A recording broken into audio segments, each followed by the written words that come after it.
Queridos irmãos, graça e paz de Jesus Cristo.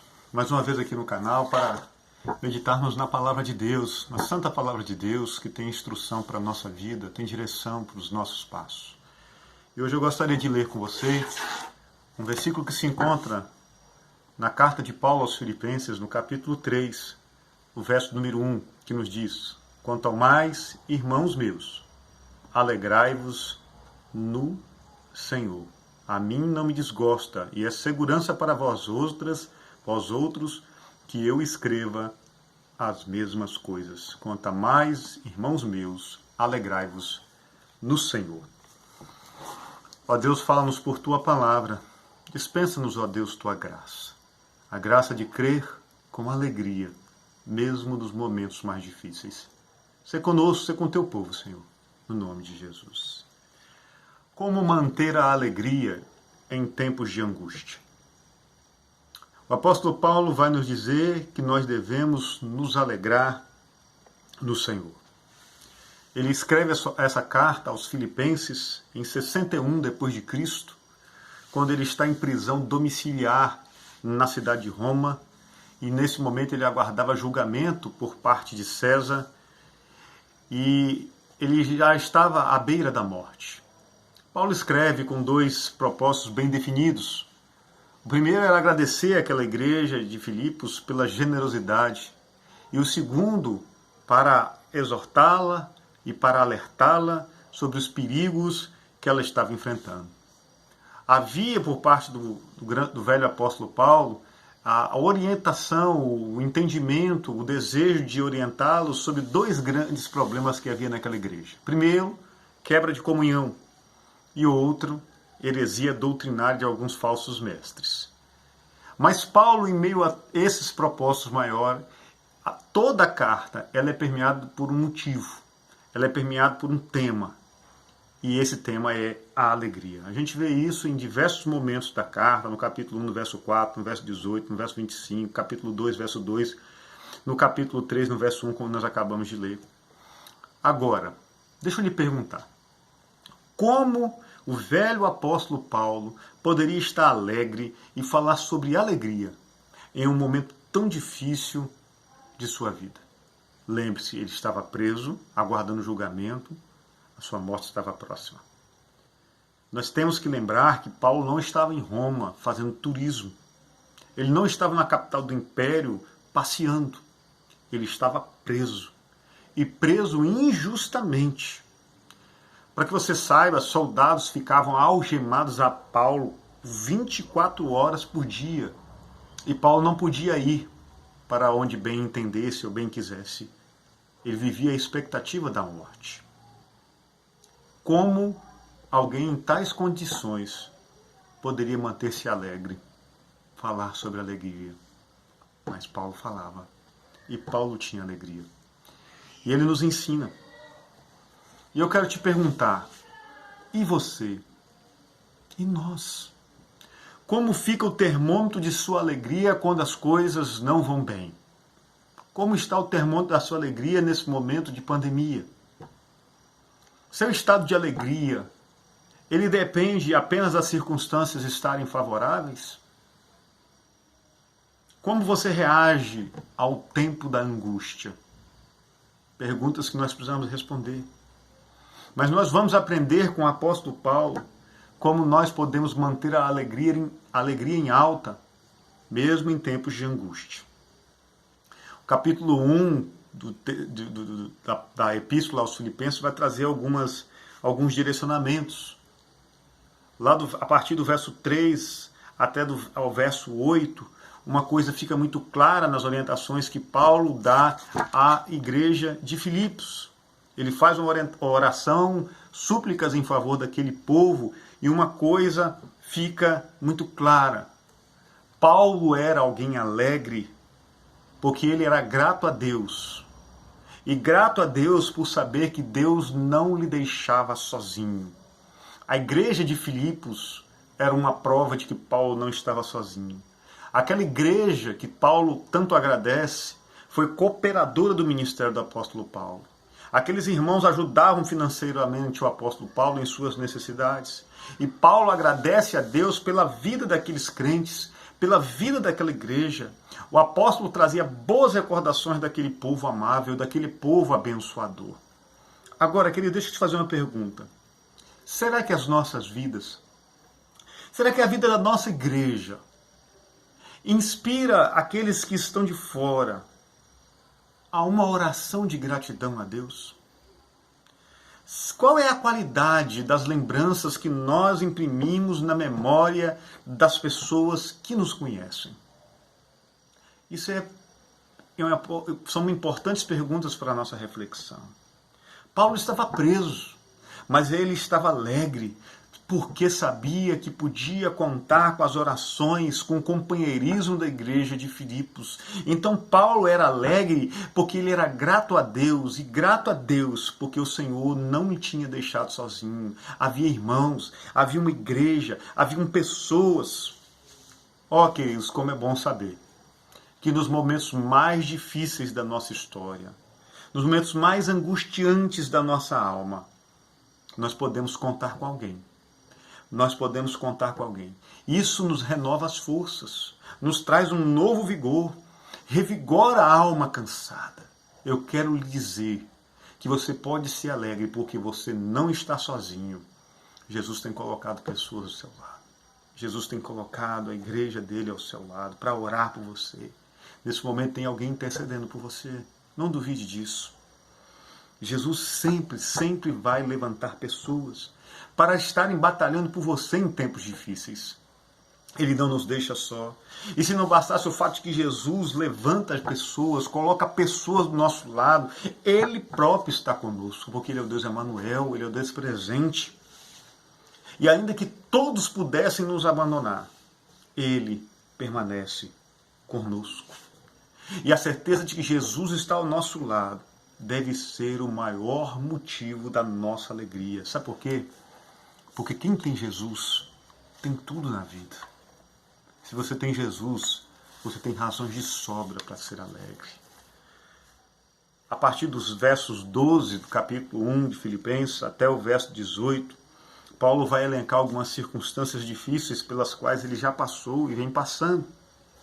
Mas ele diz que não se entristece, antes se alegra, porque essas circunstâncias têm revelado oportunidades de Deus para que o Evangelho seja pregado.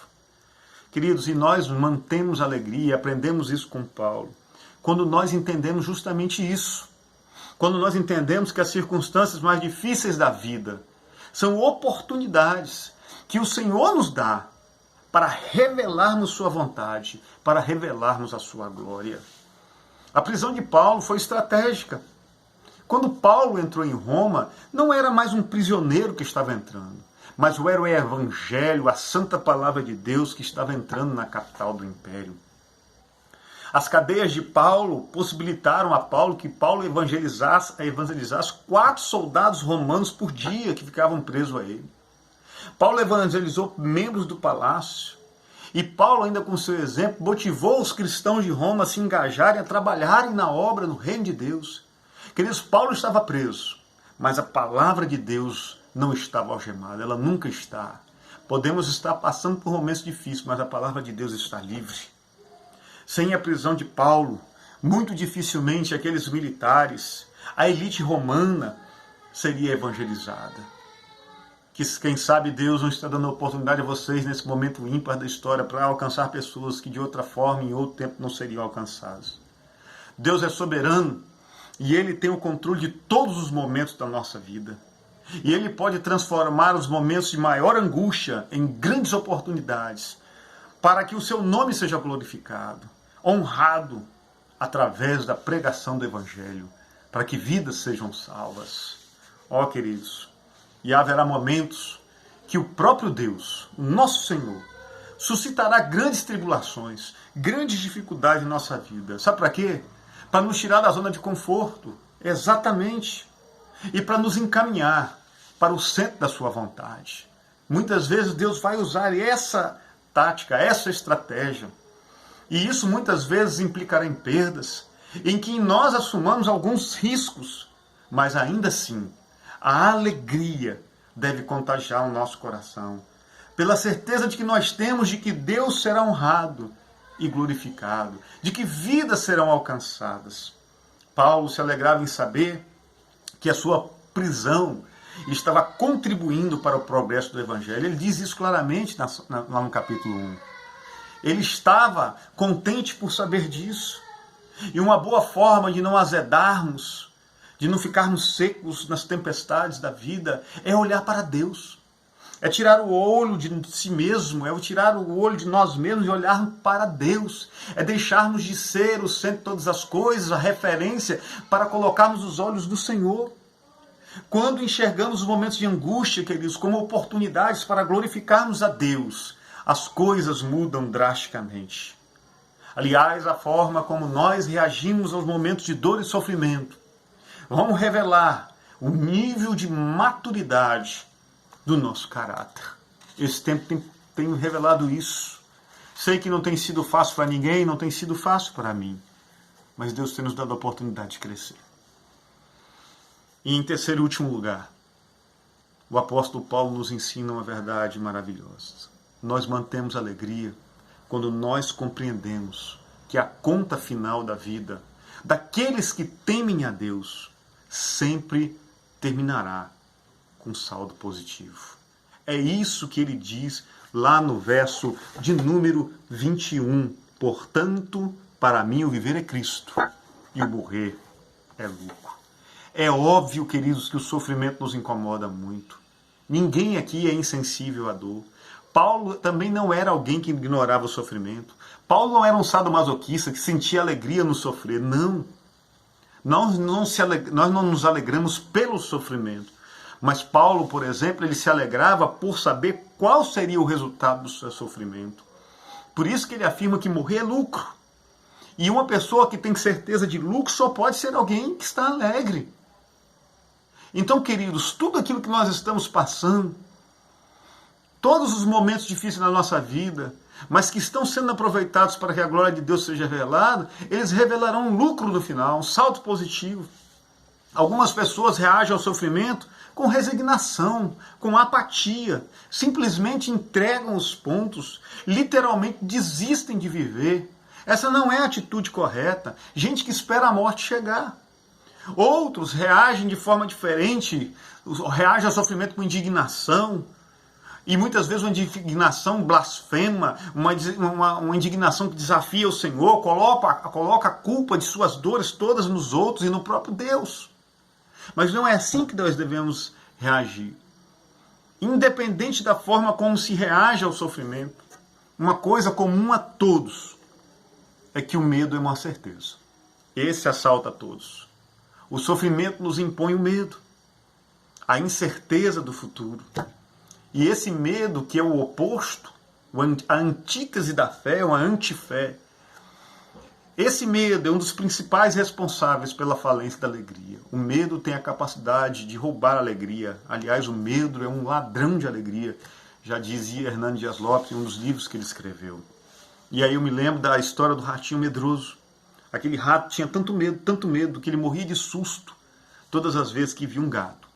E aí um mágico, ele viu aquela situação e falou assim, vou transformar esse pobre rato num gato, ele vai parar de ter medo. E assim ele o fez. Mas assim que o rato virou gato, o rato que agora era gato, morria de medo toda vez que virava um cachorro. E o mágico agora transforma o rato que virou gato num cachorro. E assim que ele se transforma no cachorro, ele também volta a ter medo. Agora ele tem medo da onça. E o mágico mais uma vez transforma aquele rato numa onça. E agora que ele é onça, o mágico falou, agora ele não vai ter medo mais de nada. Ele tem medo do caçador. E aí o mágico chegou a uma conclusão. A conclusão de que não importava o que ele transformasse aquele rato. Porque aquele rato sempre teria medo. Porque o coração dele era de rato. Ao final da história ele volta a ser rato. Ó, queridos, a Bíblia diz que quem tem medo não está aperfeiçoado no amor. Não tenha medo. Porque a conta final, o resultado final da nossa vida será positivo. Queridos, às vezes não são as circunstâncias que precisam melhorar. É o nosso coração que precisa mudar. Como daquele rato, não era a forma dele que precisava mudar, mas era o coração dele que precisava mudar. Porque quando o nosso coração muda, o nosso coração confia no Senhor, quando o nosso coração entende que todas as coisas cooperam para o nosso bem, então a alegria se muda para dentro de nós também. Que nós possamos aprender como o apóstolo Paulo, a se alegrar. Alegrai-vos no Senhor. Outra vez vos digo, alegrai-vos no Senhor. Tenha alegria, mantenha alegria, mesmo nesse tempo, na certeza de que, no final, o resultado será positivo. Deus abençoe a sua vida, sua família, em nome de Jesus.